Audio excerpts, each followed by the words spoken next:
তাহলে পার্টনারশিপ বিজনেসের partners capital account বা অংশীদারদের মূলধন হিসাবে যে সকল আইটেমগুলো দেখাতে হয় বলছিলাম, কেবলমাত্র পার্টনার্স ক্যাপিটাল অ্যাকাউন্ট বা অংশীদারদের মূলধন হিসাবে ব্যালেন্স শিট থেকে তিনটি আইটেম দেখানোর সুযোগ রয়েছে, আর সমন্বয় থেকে একটি আইটেম দেখানোর সুযোগ আছে। সো আমি একটু শুরুতেই নোট করে দিচ্ছি। আগে বুঝে নিতে হবে আমাদের পার্টনার্স ক্যাপিটাল অ্যাকাউন্ট কাকে বলে, যার বাংলা হলো অংশীদারদের মূলধন হিসাব। অর্থাৎ যে হিসাবে অংশীদারদের বিনিয়োগকৃত মূলধনের পরিমাণ লিপিবদ্ধ হয় বা অংশীদারদের পাওনা টাকার পরিমাণ লিপিবদ্ধ হবে তাকে অংশীদারদের মূলধন হিসাব বলে। প্রশ্ন হলো অংশীদারদের পাওনা টাকা কোনটা প্রতিষ্ঠানের কাছে, সেই পাওনা আমরা একটা একটা করে লিখে নেব। এখানে নোট করে লেখো সবাই। অংশীদারদের মূলধন হিসাবে যে সকল হিসাবগুলো দেখাতে হয়, 1 নাম্বার দিয়ে লেখো। দেখো, অংশীদারদের বিনিয়োগকৃত মূলধনের পরিমাণ ব্যালেন্স বিডি হিসেবে প্রথমেই দেখাতে হবে। এই যে আমি তৈরি করে রেখেছি, দেখো।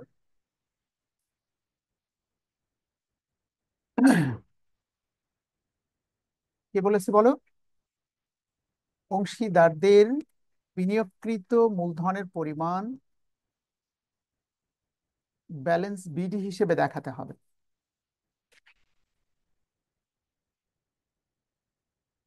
আমার মনে হয় আমি মুখে বলছি, আবার সেটি টাইপ হয়ে যাবে। তোমাদের যারা একটু উইক স্টুডেন্ট তারা খুব সহজে তাহলে নোট আউট করে নিতে পারবে। আমি কোন বিষয় নিয়ে কথা বলছি বলো, সাব্বি?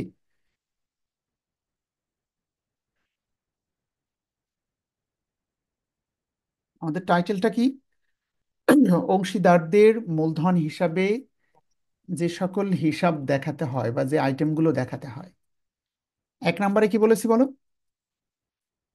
অংশীদারদের মূলধনের পরিমাণ ব্যালেন্স বিডি হিসেবে দেখাতে হবে।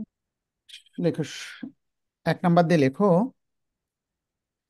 অংশীদারদের বিনিয়োগকৃত মূলধনের পরিমাণ শুরুতেই ব্যালেন্স বিডি হিসেবে দেখাতে হবে। সম্ভবত আমি যা বলছি তা কম্পোজ হয়ে যাচ্ছে, দেখতে পাচ্ছ সবাই?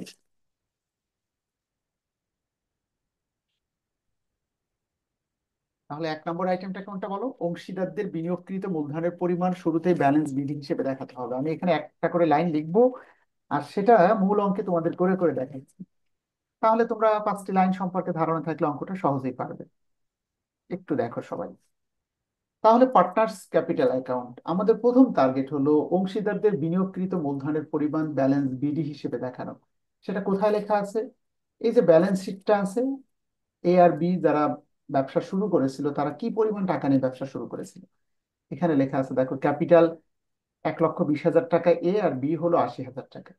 আমরা শুরুতেই ক্রেডিট দিকে এ হলো 1,20,000 ব্যালেন্স বিডি এবং বি 80,000 টাকা। আচ্ছা, সেই টাকা কি দেখানো যাবে? যাবে না তো এখানে, তাই না? না স্যার। সিট তো যাবে টাকা না। নেই। সিক টাকা আছে, সিক পরবর্তীতে দিয়েছে, যেটা ক্যাশ টাকা হিসেবে দেখাতে হবে। 2 নাম্বার দিয়ে রেখো। দেখো, নতুন অংশীদার প্রতিষ্ঠানে যোগদান করে মূলধন হিসাবে যে টাকা সে প্রতিষ্ঠানকে দিবে তা ক্যাশ টাকা হিসেবে তার মূলধন হিসেবে দেখাতে হবে।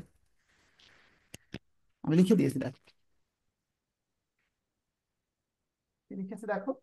নতুন অংশীদার প্রতিষ্ঠানে যোগদান করে মূলধন হিসেবে যে টাকা সে প্রতিষ্ঠানকে দিবে তা ক্যাশ টাকা হিসেবে তার মূলধন হিসেবে দেখাতে হবে। অর্থাৎ এতদিন তো প্রতিষ্ঠানের অংশীদার ছিল 2 জন, কিন্তু এখন তো প্রতিষ্ঠানের মালিক 3 জন। 2 জন না তো 3 জন। অঙ্কের শুরুতে লেখা আছে সি নতুন অংশীদার হিসেবে প্রতিষ্ঠানে যোগদান করেছে এবং 50,000 টাকা অ্যাজ এ ক্যাপিটাল মূলধন হিসেবে প্রতিষ্ঠানে বিনিয়োগ করেছে। তাহলে অংশীদারদের মূলধন হিসাব, তাহলে কার কত টাকা প্রতিষ্ঠানে আছে সেটা তো আমাদেরকে সঠিকভাবে লিখতে হবে। এর টাকা লিখলাম, বির টাকা লিখলাম ব্যালেন্স বিডি হিসেবে, কারণ তারা দীর্ঘদিন ধরে ব্যবসা করে। তাদের টাকাটা টেনে আনলাম, যেটাকে ব্যালেন্স বিডি মানে ব্রড ডাউন, উপরে ছিল সেটা নিচে নামিয়ে আনা। এবার এটি কি হিসেবে দেখাবো? ক্যাশ টাকা হিসেবে দেখাচ্ছে সিট টাকাটা। সেই কত টাকা দিয়েছে? 50,000। এই লেখাটা কি সবাই বুঝতে পারছে এই ভাষার সাথে? নতুন অংশীদার প্রতিষ্ঠানে যোগদান করে মূলধন হিসেবে যে টাকা সে প্রতিষ্ঠানকে দিবে তা ক্যাশ টাকা হিসেবে তার মূলধন হিসেবে দেখা। আশা করি আমি বলছি এবং তার অ্যাপ্লিকেশনটা দেখতে পাচ্ছ তোমরা। 3 নাম্বার আইটেম দেখো। 3 নম্বর আইটেম মূলধন হিসেবে আর কি কি দেখাতে হয়? ব্যালেন্স শিটে খেয়াল করো, মূল যে ব্যালেন্স শিটটা আছে সেই ব্যালেন্স শিটে যদি রিজার্ভ ফান্ডের কোনো টাকা থাকে অথবা প্রফিট অ্যান্ড লস অ্যাকাউন্টের কোনো টাকা থাকে, তাহলে বিদ্যমান অংশীদারদের মধ্যে ভাগ করে দিতে হবে। বিদ্যমান অংশীদার মানে এ এবং বি এর মধ্যে, সি কিন্তু পাবে না, সি তো নতুন অংশীদার। তো ব্যালেন্স শিটে দেখো, এই যে ব্যালেন্স শিট, উপরের একটা অঙ্ক দেখো, উপরের ব্যালেন্স শিটে কিন্তু এখানে রিজার্ভ ফান্ডের টাকা নেই, প্রফিট অ্যান্ড লস অ্যাকাউন্টের টাকা নেই, কিন্তু উপরের আরেকটা অঙ্ক আছে, 7 নম্বর অঙ্কে আমরা এখানে দেখতে পাচ্ছি জেনারেল রিজার্ভ ফান্ড, সাধারণ সঞ্চিতি তহবিলে প্রতিষ্ঠানের কিছু টাকা আছে, এবং প্রফিট অ্যান্ড লস অ্যাকাউন্ট বা লাভ ক্ষতি হিসাবে নিট লাভের টাকা আগে থেকে প্রতিষ্ঠানে পড়ে আছে। এই দুটো টাকা যদি থাকে, যে দুটো রেড কালার দিয়ে দেখতে পাচ্ছ অঙ্কে যদি থাকে, তাহলে সেই টাকাটা কিন্তু অংশীদারদের মূলধন হিসেবে দেখাতে হবে। কথাটা কিভাবে নোট করে লিখবে, লিখে রাখেন 3 নম্বর দিয়ে। দেখো ব্যালেন্স শিটে যদি জেনারেল রিজার্ভ ফান্ড, রিজার্ভ হবে শব্দটা,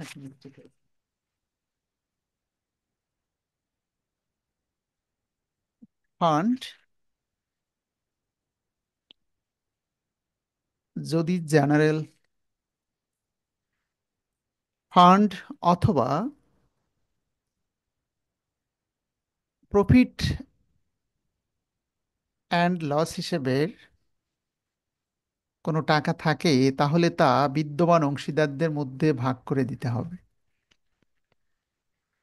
সমস্যা যেটি হয়েছে, ইংলিশ শব্দ তো বাংলায় লিখতে গেলে এখানে একটু প্রবলেম হয়েছে। আশা করি তোমরা এটা ইংলিশে লিখতে পারবে। আই রিপিট, ব্যালেন্স শিট থেকে জেনারেল রিজার্ভ ফান্ড অথবা প্রফিট অ্যান্ড লস অ্যাকাউন্ট নামে বা হিসাবে, আমি এটা এখন ইংলিশে কম্পোজ করে,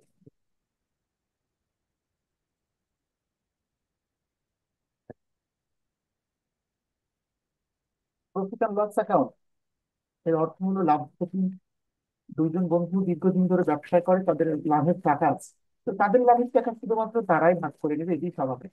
অথবা বলা হচ্ছে জেনারেল রিজার্ভ ফান্ড। বলো দেখি, প্রিয়া এবং জিন, তোমরা দুজনের মধ্যে কে বলতে পারবে জেনারেল রিজার্ভ ফান্ডের টাকা কিভাবে সৃষ্টি হয়?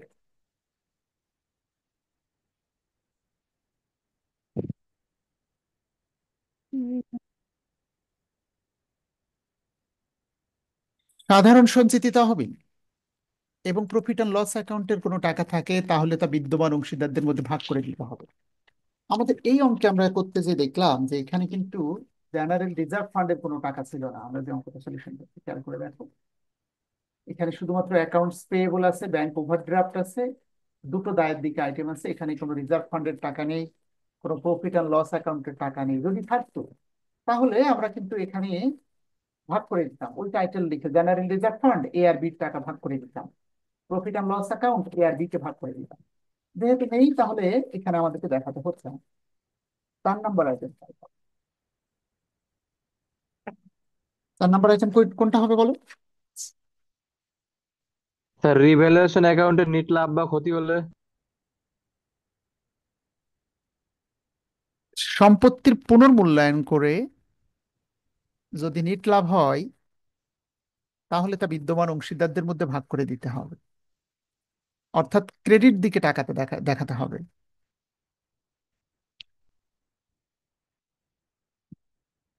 আর যদি নিট ক্ষতি হয়, তাহলে অংশীদারদের ডেবিট দিকে টাকাটা দেখাতে হবে। ডেবিট দিকে মানে কি, লস? হ্যাঁ, বুঝতে পারছো কিনা কথাটা? সম্পত্তির পুনর্মূল্যায়ন করে, পুনর্মূল্যায়ন মানে কি, রিভ্যালুয়েশন অ্যাকাউন্ট।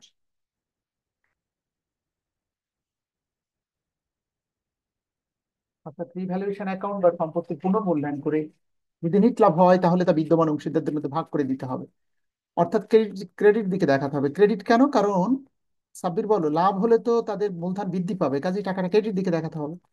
কিন্তু যদি লস হয়, নেট লস হলে, তাহলে কিন্তু তাদের লস হবে, অর্থাৎ টাকাটা তখন ডেবিট দিকে দেখাতে হবে। দেখো তো, এই অঙ্কের রিভ্যালুয়েশন অ্যাকাউন্ট গতদিন করে দিয়েছিলাম, সেখানে কি নিট লাভ হয়েছিল নাকি নিট লস হয়েছিল, একটু বলো সবাই।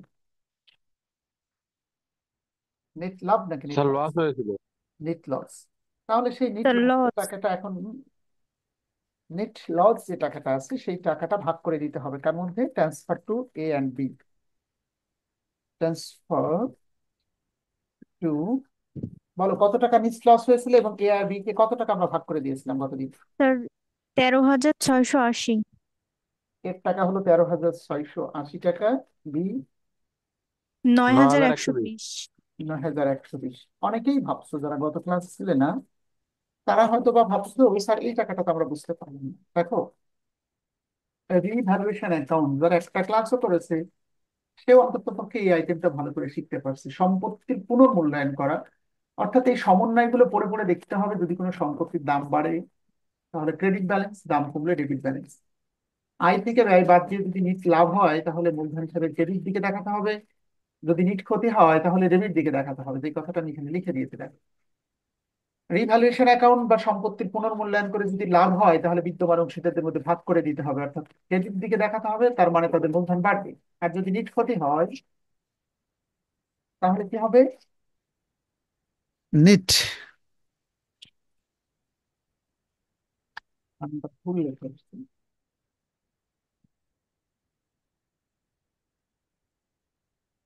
নিট ক্ষতি হয় তাহলে তো অংশীদারদের ডেবিট দিকে দেখাতে হবে।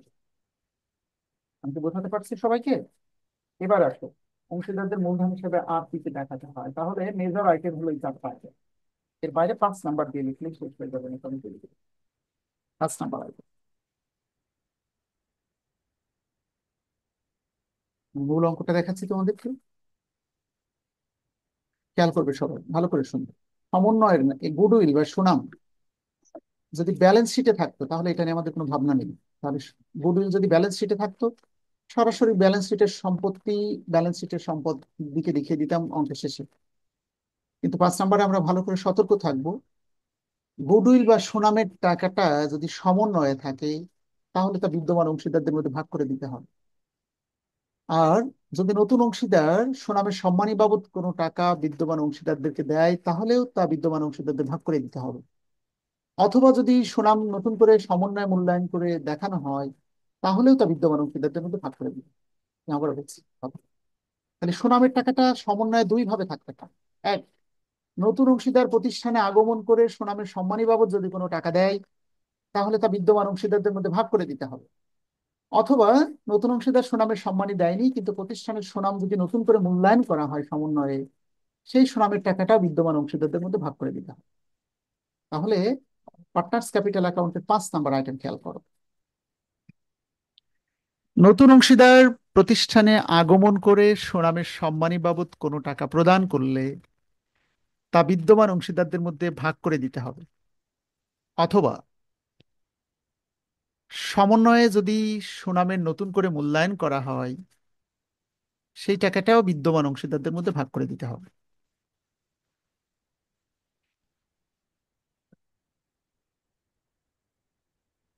অংশীদারদের মধ্যে অংশীদারদের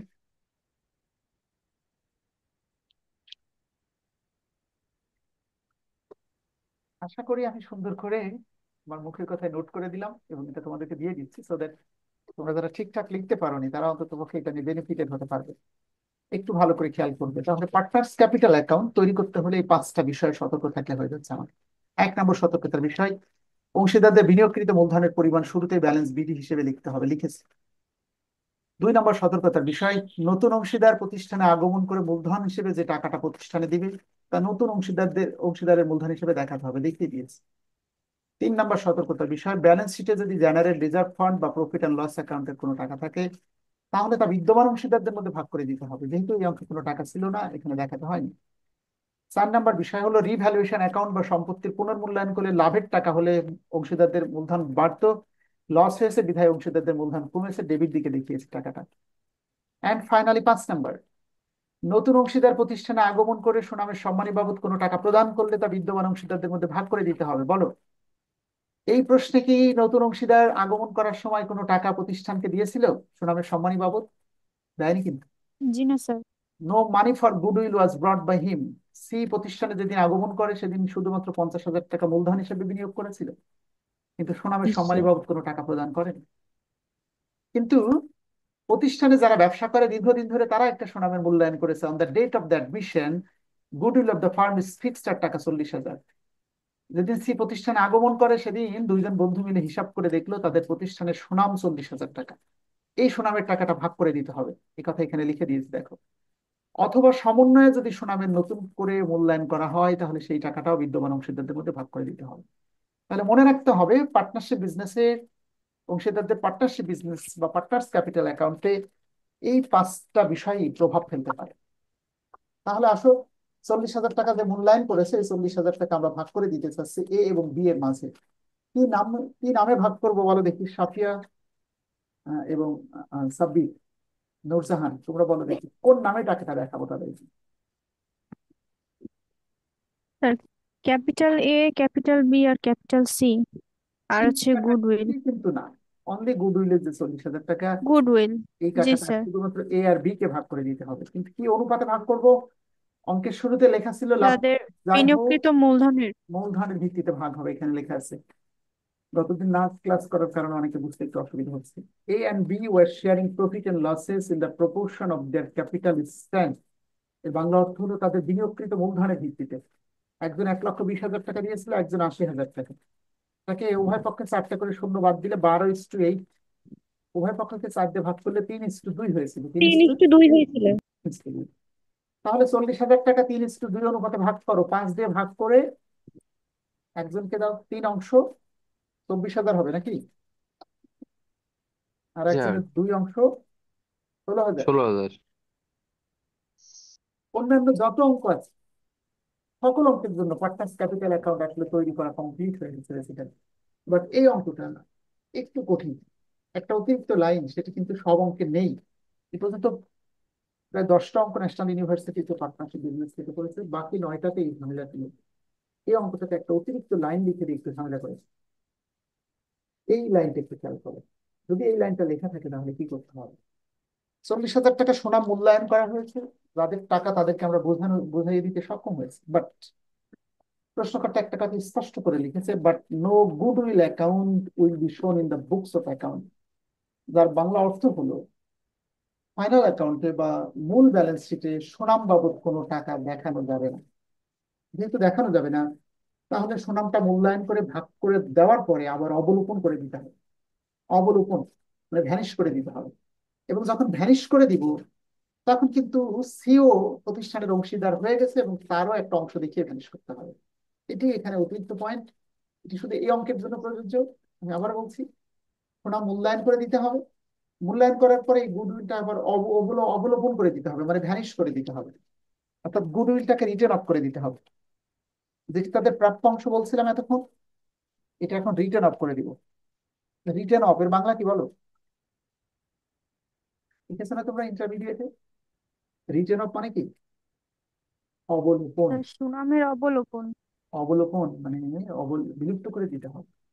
কিন্তু যখন বিলুপ্ত করবে তখন কিন্তু এই সুনামটা, যেহেতু সি প্রতিষ্ঠানের অংশীদার হয়ে গেল, তাকেও একটা অংশ অবলোকন হিসেবে দেখিয়ে দিতে হবে।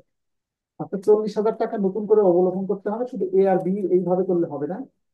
40,000 টাকা নতুন অংশীদার সি যখন প্রতিষ্ঠানে আগমন করলো, new profit sharing ratio among them are the given capital, তাদের বিনিয়োগকৃত মূলধনের ভিত্তিতে নতুন প্রফিট শেয়ারিং রেশিও হয়েছে। অর্থাৎ এর টাকা 1,20,000, বির বিনিয়োগকৃত টাকা 80,000, এই প্রতিষ্ঠানে ব্যবসা শুরু করে 50,000 টাকা দিয়ে। এটার উপর ভিত্তি করে তাদের একটা মূলধনের অনুপাত হয়েছে, A:B:C। স্যার, 12:8:5।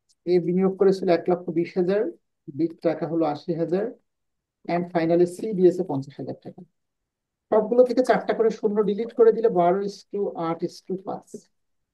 তাহলে 40,000 টাকা সুনামের যেটা মূল্যায়ন করলাম সেটা এখন রিটার্ন অফ করে দেবে। 8×5 = 13 আর 12 কত দিয়ে ভাগ হবে? স্যার 25 দিয়ে। 25।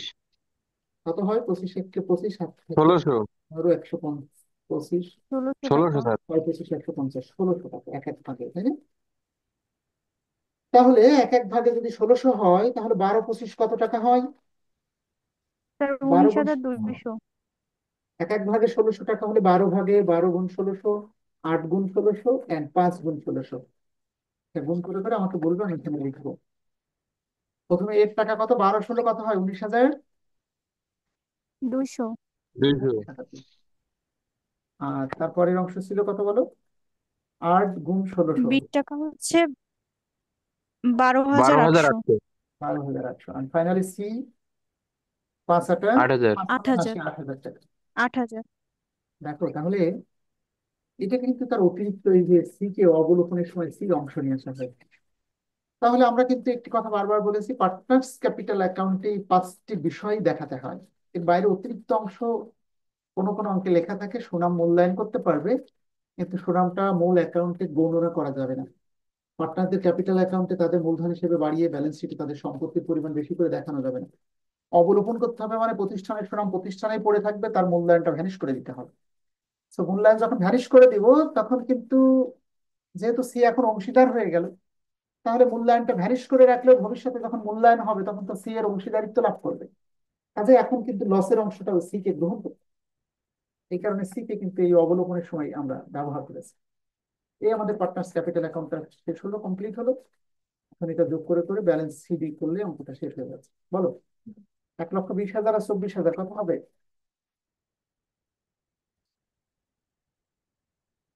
80,000 এক 16,000। লক্ষ চুয়াল্লিশ হাজার। 1,44,000। যোগ করার পরে আমি লিখলাম, হ্যাঁ, এই সেম ব্যালেন্সটা এখানে দেখাতে হবে। 1,44,000 থেকে এই দুটো মাইনাস করলে সত্যিকার অর্থে ব্যালেন্স বিডি সিডি বাবদ কত টাকা দেখাবো আমরা? বলো সাব্বির, ব্যালেন্স সিডি কত হবে? এই 1,44,000 টাকা থেকে এই দুটো মাইনাস করে দেয়, কত টাকা হয়? স্যার 1,11,120। 1,11,120। এই টাকাটা কিন্তু এর সত্যিকারের মূলধন। কিন্তু আমরা যখন ব্যালেন্স শিটটা করবো এর টাকা দেখাবো 1,11,120। আমার বির টাকা 96,000 থেকে এই দুটো মাইনাস করে বলো। ক্যালকুলেটার দিয়ে মাইনাস করে দিবে তোমরা। স্যার 74,080। 74,080। আর এটা 8,000 মাইনাস করলে কত হয়? 42,000। জি এই হলো স্যার। ব্যালেন্স শিট, এটি হলো পার্টনার্স ক্যাপিটাল অ্যাকাউন্ট। তাহলে এটি নিখুঁতভাবে সলিউশন করার জন্য ছাত্র হিসেবে তোমাদেরকে এই 5টি লাইন বেশি বেশি স্টাডি করতে হবে। কি কি, কোন কোন বিষয় পার্টনার্স ক্যাপিটাল অ্যাকাউন্টে দেখাতে হয়। একইভাবে আমি শিখিয়েছিলাম জাবেদায় কোন 7টা আইটেম প্রভাব ফেলে। এভাবে আমি মনে হয় নোট করে দিলে বেশি সহজ হবে নাকি? মুখে বলার থেকে লিখেও দিলাম, জি স্যার। যেহেতু এখন গুগল ডক আছে, আমি মুখে বললে কম্পোজ হয়ে যাচ্ছে, একটু বানান স্পেলিং মিস্টেক হতে পারে মাঝে মাঝে। তাহলে এই 5টি আইটেম তোমার বাসায় স্টাডি করবে, পার্টনার্স ক্যাপিটাল অ্যাকাউন্ট। পরের দিন আমি ব্যালেন্স শিটটা দেখিয়ে দিব। ব্যালেন্স শিট একবারেই সোজা সাপটা, এখানে যেটা লেখা আছে দেখে দেখে কপি পেস্ট করলে হয়ে যাবে, যা লেখা আছে তাই। স্যার শুধুমাত্র কোথায় কোথায় পরিবর্তন সেটা দেখাবো। বলো। স্যার কোশ্চেন 3 নাম্বার তো একটু সমস্যা আছে স্যার। 3 নম্বর মানে উপরে 3 নম্বরের কথা বলছো? হ্যাঁ স্যার। আচ্ছা, অসুবিধা নেই, পরের দিন করে দিব, আজকে যেহেতু অনেক রাত হয়ে গেছে। হ্যাঁ, 3 নম্বরটা পরের দিন ঠিক সলিউশন করে আছে। দেবো অঙ্কের শুরুতেই, ক্লাসে ঢুকেই। এবং ব্যালেন্স শিটটা শুরুতেই করবো, তারপরে অর্থনীতি পরের দিন পরে পড়াবো। আগে আমরা একটু অ্যাকাউন্টিংটা করিয়ে নিব, ঠিক আছে? আমাদের মেইন ঠিক পারপাস আছে। সবগুলো সাবজেক্টকে সম গুরুত্ব দিয়ে পড়তে হবে, বিকজ সবগুলোতে এ প্লাস পেতে হবে, এটাই আমাদের টার্গেট, তাই নয় কি?